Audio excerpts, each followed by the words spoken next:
Assalamualaikum warahmatullahi wabarakatuh. Berjumpa lagi dengan channel Kadang Sinau 27. Pada kesempatan ini kita akan membahas materi tentang logical connectives. Apa itu logical connectives? Bagaimana penggunaannya? Akan kita bahas pada pertemuan kali ini. Tapi sebelumnya jangan lupa untuk berikan like, kemudian subscribe dan juga komen ya kepada channel kami, agar channel kami semakin berkembang dan agar kalian bisa selalu mengikuti perkembangan terbaru di channel kami. Langsung kita ke definisinya. Logical connectives are words or symbols which are used to form a complex sentence from two simple sentences by connecting them. Atau dalam bahasa Indonesia adalah kata atau simbol yang digunakan untuk membentuk kalimat kompleks dari dua kalimat sederhana dengan cara menghubungkannya. Jadi ya, logical connective itu adalah kata hubung yang mana dia menghubungkan dua kalimat sederhana menjadi satu kalimat kompleks. Atau bisa dikatakan bahwa kalimat satu dan kalimat dua itu digabung dengan logical connective. Nanti akan menimbulkan suatu new sentence atau kalimat baru. Ya. Jadi kata hubung ya, yang berupa kata ataupun simbol. Itu adalah logical connective. Dua kalimat digabung dengan logical connective menjadi satu kalimat baru. Itulah penggunaan dari logical connective. Di sini kita akan bahas 5 contoh dari logical connective. Yang utama if then, kemudian only if and only if, kemudian unless, juga ada either or. Ya, itu nanti akan kita bahas pada pertemuan kali ini.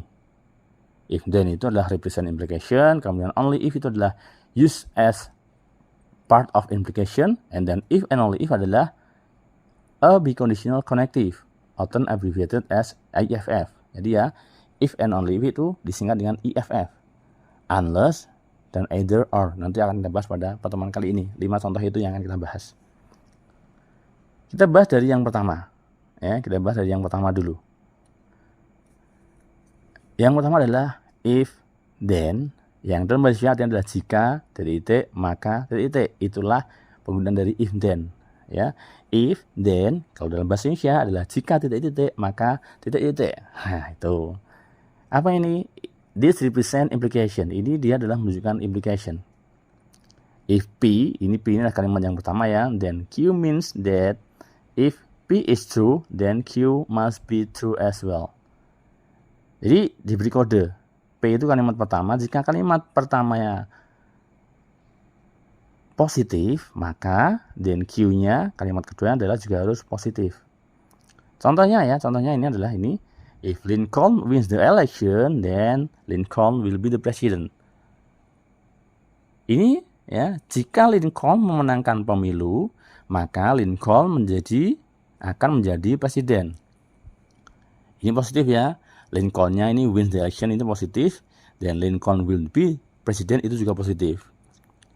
Jadi kalau ini P-nya ini terjadi, maka akan terjadi Q-nya ini. Ini terdiri dari dua kalimat. Kalimat pertama adalah Lincoln win the election, dan yang kedua adalah Lincoln will be the president. Lincoln win the election itu adalah P-nya, kemudian Q-nya adalah Lincoln will be the president. Jadi jika Lincoln menang pemilu, maka Lincoln akan menjadi presiden. Jika, ini adalah misalnya jika Lincoln tidak memenangkan pemilu, maka Lincoln tidak akan menjadi presiden. Ingat, ketika P-nya positif, berarti Q-nya juga positif. Demikian juga, kalau P-nya negatif, maka Q-nya juga negatif. Ya. Q terjadi ketika ada P. Ya. Lincoln tidak akan menjadi presiden ketika dia tidak menang pemilu. Contoh yang kedua, ya ini, if it rains, then the grass get wet. Jika hujan, maka rumputnya basah. It rains itu P-nya, kemudian the grass gets wet itu adalah Q-nya. Jika hujan, maka rumputnya basah. Jika tidak hujan, maka rumputnya tidak basah. Dan contoh yang ketiga, if Hannah comes, then I will call you. Jika Hana datang, saya akan menghubungimu. Jika Hana tidak datang, saya tidak akan menghubungimu. Itu adalah penjelasan tentang if then, yang artinya adalah jika dan maka. Contoh yang kedua, only if atau hanya jika. Ini merupakan bagian dari implication juga, sama tadi ya, yang pertama tadi. Ya, jadi only if ini sama juga dengan if then, hampir sama. Yang mana ini artinya adalah hanya jika. Means that P can only occur if Q occurs. P-nya ini hanya akan terjadi, hanya dapat terjadi ketika Q-nya terjadi. Ini dibalik. Kalau yang pertama tadi adalah P-nya itu menentukan Q-nya bagaimana, ini dirubah ya. P terjadi hanya ketika Q terjadi. Tapi P tidak selalu terjadi ketika Q-nya terjadi. Contoh gambarnya gini. It rains only if there are clouds. Hujan hanya terjadi, ya, hujan terjadi hanya jika adanya awan. Ya, hujan terjadi hanya jika ada awan. But not every cloud means rain. Tapi tidak semua awan itu berarti hujan. Ya. It rains only if there are clouds itu sebenarnya dua kalimat. It rains sama there are clouds. Terjadi hujan dan adanya awan. It rains itu P-nya, sedangkan cloud-nya adalah Q-nya. Ingat ya, adanya hujan itu hanya karena adanya hujan hanya jika ada awan atau mendung. Tapi tidak semua mendung berarti adalah hujan. Oke, jika contoh yang kedua, I will meet Wulan only if I visit my uncle. Saya akan ketemu Wulan hanya jika saya mengunjungi paman saya. Ya, saya akan ketemu Wulan hanya jika saya mengunjungi paman saya. Tapi tidak setiap saya mengunjungi paman saya ketemu Wulan, tidak pasti. Yang paling bawah, only if Donna run fast will she come on time. Hanya jika Donna itu lari cepat, dia akan datang tepat waktu. Oke, itulah penggunaan dari only if, ya. Hanya jika. Ya. P-nya itu pasti terjadi ketika adanya Q-nya terjadi. Oke, itu kuncinya itu. Tapi tidak selalu terjadi P ketika Q-nya terjadi. Contoh berikutnya, dia adalah if and only if. Jika dan hanya jika. Ini disingkat dengan IFF. P, if and only if. Q means that P is true if and only if Q is true. P, jika dan hanya jika Q. Maksudnya adalah P, itu misalnya positif, jika hanya, ya, jika dan hanya jika Q-nya positif. Kita lihat contohnya. If and only if you pass the exam, you will be called. Jika dan hanya jika kamu lulus ujian, kamu akan dipanggil. Ya. Jika dan hanya jika kamu lulus ujian, kamu akan dipanggil. Kamu akan dipanggil ketika apa? Ketika jika dan hanya jika kamu lulus ujian. Jika kamu tidak lulus ujian, maka kamu tidak akan dipanggil. Sama juga ini ada dua kalimat sebenarnya. P-nya adalah you pass the exam and you will be called. Ya. You pass the exam itu P, kemudian Q-nya adalah you will be called. Contoh berikutnya adalah Andre will eat the fruit if and only if it is an apple. Andre hanya akan makan buah ketika ada apel. Jadi Andre ini kalau nggak apel, dia nggak akan makan buah. Ya, Andre akan makan buah jika dan hanya jika ada apel. Jika tidak ada apel, Andre tidak akan makan buah. Jadi Andre hanya suka satu buah. Kalimat terakhir, if and only if you find all the evidence, I'll help you. Jika dan hanya jika kamu menemukan buktinya, saya akan menolongmu. Ya, jadi saya akan menolongmu ketika apa? Ketika ada buktinya. Kalau nggak ada bukti, saya nggak akan menolongmu. Itu adalah if and only if. Lanjut lagi, contoh yang keempat. Unless. Unless itu dia adalah kecuali. Yang berarti dia adalah suatu syarat. Ya. Unless ini dipakai yang artinya kecuali, tapi itu adalah sebagai syarat. Ya. This is often used in the form of P unless Q, which is equivalent to if not Q, then P. It expresses a condition under which P is true and that condition is the negation of you. Jadi P, ya, jadi ya, unless-nya artinya adalah kecuali tapi sebagai syarat. Contohnya gini, you won't get the high score unless you study hard.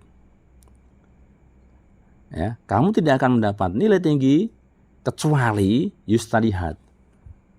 Jadi untuk mencapai nilai tinggi, the high score, syaratnya apa? You study hard. Kamu belajar yang rajin. Ya, jadi kamu nggak akan mendapatkan nilai tinggi kecuali kamu belajar rajin. Jadi salah satu-satunya adalah kamu harus belajar rajin. Sama juga ini dua kalimat. Kalimat pertama, you won't get the high score. Kamu nggak akan dapat nilai tinggi.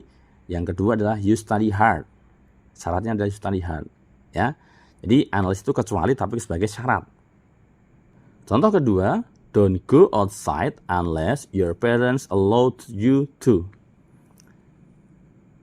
Jangan keluar rumah kecuali orang tuamu mengizinkanmu. Itulah syarat kamu boleh keluar rumah. Jadi ketika orang tuamu nggak mengizinkanmu, kamu nggak boleh keluar rumah. Oke ya? Unless itu adalah kecuali, tapi dia adalah sebagai syarat. Ya. Contoh berikutnya, unless Alex is our leader, our team will lose the match. Kecuali Alex itu sebagai pimpinan kita, tim kita akan kalah dalam pertandingan. Jadi kalau pemimpinnya bukan Alex, maka tim kita akan kalah. Yang berarti syaratnya kita menang adalah Alex sebagai pemimpinnya. Oke, sekarang kita ke contoh yang kelima. Either or. Baik titik-titik maupun titik-titik. Ya. This is often used in the form either P or Q representing a disjunction. It is true if at least one of P or Q is true. Ya. Ini positif ketika salah satu P ataupun Q itu adalah positif juga. Contohnya, he drinks either tea or coffee. Dia minum, ya, entah teh ataupun kopi. Ya, jadi dia bisa minum teh maupun bisa minum kopi. Ya. Kalimat pertama, he drinks tea, he drinks coffee. He drinks either tea or coffee. Dia minum baik teh maupun kopi. Nah, jadi dia bisa minum teh ataupun kopi. Contoh yang kedua, either Tom or Sarah will give the presentation tomorrow. Entah itu Tom ataupun Sarah akan memberikan presentasi besok. Jadi yang besok presentasi bisa Tom ataupun Sarah. Jadi yang presentasi besok bisa Tom ataupun Sarah. Itu yang menggunakan either. Jadi bisa Tom, bisa Sarah. Contoh kalimat yang terakhir, sightseeing is the best done either by car or by motorcycle. Jalan-jalan itu paling bagus dilakukan boleh dengan mobil ataupun sepeda motor.